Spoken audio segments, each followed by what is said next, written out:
Math magic workbook class for chapter 6 the junk seller. Find the value of the flowing notes. 5 notes of ₹100। अगर 100 की 5 notes हैं तो कितने होंगे? 100 100 100 plus plus करेंगे 5 बार तो 500 हो जाएंगे। 12 नोट्स ऑफ ₹5। अगर 5 की नोट है, 12 नोट है तो 12 मल्टीप्लाई 5 करेंगे तो 60 हो जाएगा, 60 रुपीज़ हो जाएगा। 15 नोट्स ऑफ ₹10। 15 की अगर 10 नोट्स है तो 150 रुपीज़ हो जाएगा। 14 नोट्स ऑफ ₹50। अगर 50 की 14 नोट्स हैं तो 700 रुपीज़ हो जाएगा। 14 को 50 से मल्टीप्लाई करेंगे तो 700 आंसर आ जाएगा। 4 नोट्स ऑफ ₹500। 500 की अगर 4 नोट्स है, 500 प्लस 500 1000 हो जाएंगे। 500 प्लस 500 फिर 1000 हो जाएंगे। 1000 और 7000 को प्लस करेंगे तो 2000 रुपीज़ आ जाएगा। 8 नोट्स ऑफ ₹20। 20 की अगर 8 नोट्स है तो 8 मल्टीप्लाई 20 कर देंगे तो 160 रुपीज़ आ जाएगा। 3 नोट ऑफ ₹200। 200 की 3 नोट है, 200 प्लस 200 प्लस 200 कर देंगे तो 600 रुपीज़ आ जाएगा। 25 नोट्स ऑफ ₹2। 2 करेंगे 25 प्लस 25 करेंगे तो 50 रुपीज़ आ जाएगा। 2 नोट्स ऑफ ₹2000। अगर 2000 की 2 नोट्स है तो 2000 प्लस 2000 करेंगे तो 4000 आ जाएगा, 4000 रुपीज़ आ जाएगा। 9 नोट्स ऑफ ₹100 के 100 की अगर 9 नोट्स हैं तो 900 आंसर आ जाएगा, 900 रुपीज़ हो जाएगा। 100 की 9 नोट्स है तो answer the flowing question. First question है कि how many notes of ₹50 make ₹300। अगर हमें 300 रुपीज़ बनाने हैं तो 50 की कितनी नोट्स चाहिएंगी, कि हाउ मेनी नोट्स। तो हम 300 को 50 से डिवाइड करेंगे तो 56 30 हो जाएगा यहाँ पे। तो 6 नोट चाहिए। कितनी नोट चाहिए? 50 की 6 नोट होंगे तो 300 हो जाएगा। How many notes of ₹20 make ₹180। कि हमें 180 रुपीज़ करने के लिए 20 की कितनी नोट्स चाहिएंगी।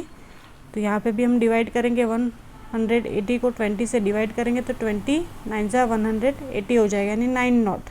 हमें 9 नोट 20 की लेंगे तो 180 रुपीज़ हो जाएंगे। How many notes of ₹500 make 8000। 8000 करने हैं तो 8000 में 500 डिवाइड कर देंगे तो 60 नोट्स हो जाएंगे। 500 को डिवाइड किया, 500 से डिवाइड करेंगे तो 500 1 जा 500 हो जाएगा। और 800 में से 500 माइनस करेंगे तो 300 आ जाएगा। और ऊपर से 0 यहाँ पे लगाएंगे, 1 किया यानी 500 6 जा 3000 होगा तो 3000 लिख दिया, यानी 16 नोट हमें चाहिए 8000 करने के लिए 500 की। How many notes of ₹500, ₹100 and ₹5 make ₹620। अगर 620 करना है तो 500 की कितनी नोट चाहिए, 100 की कितनी चाहिए और 5 रुपीज़ की कितनी चाहिए। तो 500 प्लस 100 कर देंगे यानी 600 हो जाएंगे। और उसके बाद हमें 20 करना है तो 5 हमें 5 नोट है, 4 लेंगे तो 20 हो जाएगा, तो 620 हो जाएंगे। तो 1 नोट ऑफ 500 की लेंगे, 1 नोट 100 की लेंगे और 4 नोट हम 5 की लेंगे तो हो जाएगा 620 rupees. How many notes of ₹100, ₹50 and ₹10 make 230। अब 230 के लिए हमें 100 की कितनी नोट चाहिए, 50 की कितनी चाहिए और 10 की कितनी चाहिए। तो 100 प्लस 50 की 2 नोट्स ले लेंगे, 100 की 1 नोट लेंगे और 10 की 3 नोट लेंगे। तो 100 50 और 50 100 हो गए यानी 200 हो गए। और 10 3 बार की यानी 30 हो जाएगा तो 230 हो जाएगा। तो 1 नोट हमने 100 की ली, 2 नोट 50 की ली और 3 नोट 10 की ली तो 230 हो जाएगा।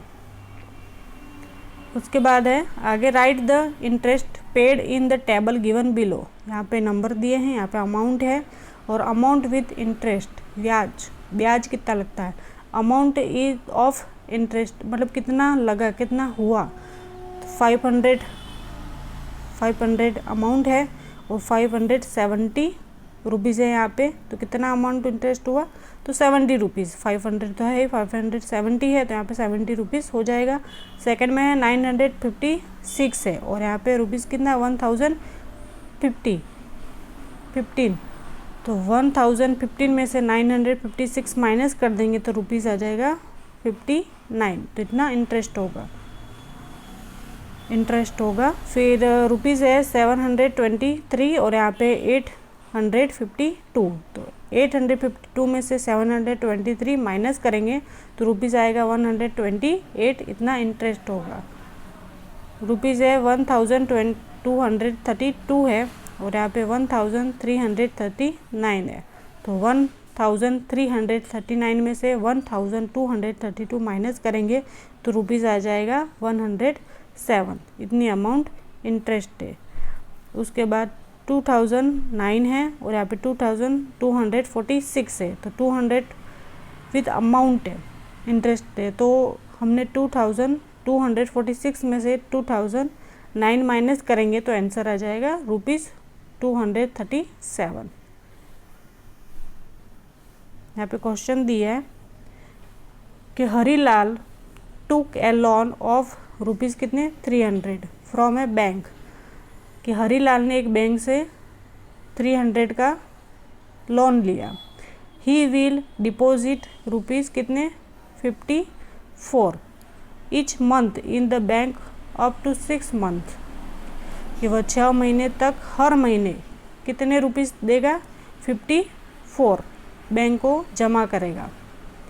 एंड बाबूलाल, उसके बाद बाबूलाल टुक ए लोन ऑफ 300, उसने भी 300 लिया फ्रॉम ए मनी लेंडिंग, यानी जो साहूकार होता है उससे उसने लिया 300 का कर्ज फार्म, एंड रिटर्निंग रुपीज़ कितने 360 आफ्टर 6 मंथ, तो who has to pay more money और हाउ मच, कि अगर हरीलाल ने बैंक से लोन ली 300 की और वो हर महीने 54 बैंक को जमा करता है 6 महीने तक, और बाबूलाल ने एक साहूकार से फर्म से 300 का कर्ज लिया और वो 6 महीने बाद कितना करता है 360 लौटा दिए, तो किसने अधिक पैसा दिया, कितने ज़्यादा पैसा दिया और कितना दिया, रिटर्न किया उसने बाबूलाल ने, तो कितना दिया, तो Harilal took a loan of 300 और from a bank he deposit rupees 554 each month up to 6 month, तो 54 मल्टीप्लाई 6 करेंगे तो 324 हो जाएगा, तो हरीलाल पे करेगा 6 मंथ 324 6 मंथ। उसके बाद बाबूलाल ने भी एक लोन ली जो 300 की, जो साहूकार से ली, और वो 6 मंथ के बाद कितना लौटा रहा है 360 आफ्टर 6 मंथ लौटा रहा है, तो बाबूलाल ने मोर मनी नाउ, यानी 324 है और यहाँ पे 360 है, तो 360 में से माइनस 324 माइनस करेंगे तो 36, तो 36 से बाबूलाल वो ज़्यादा पे कर रहा है, ज़्यादा दे रहा है। ये भी ऊपर जो क्वेश्चन है उसी के अकॉर्डिंग है।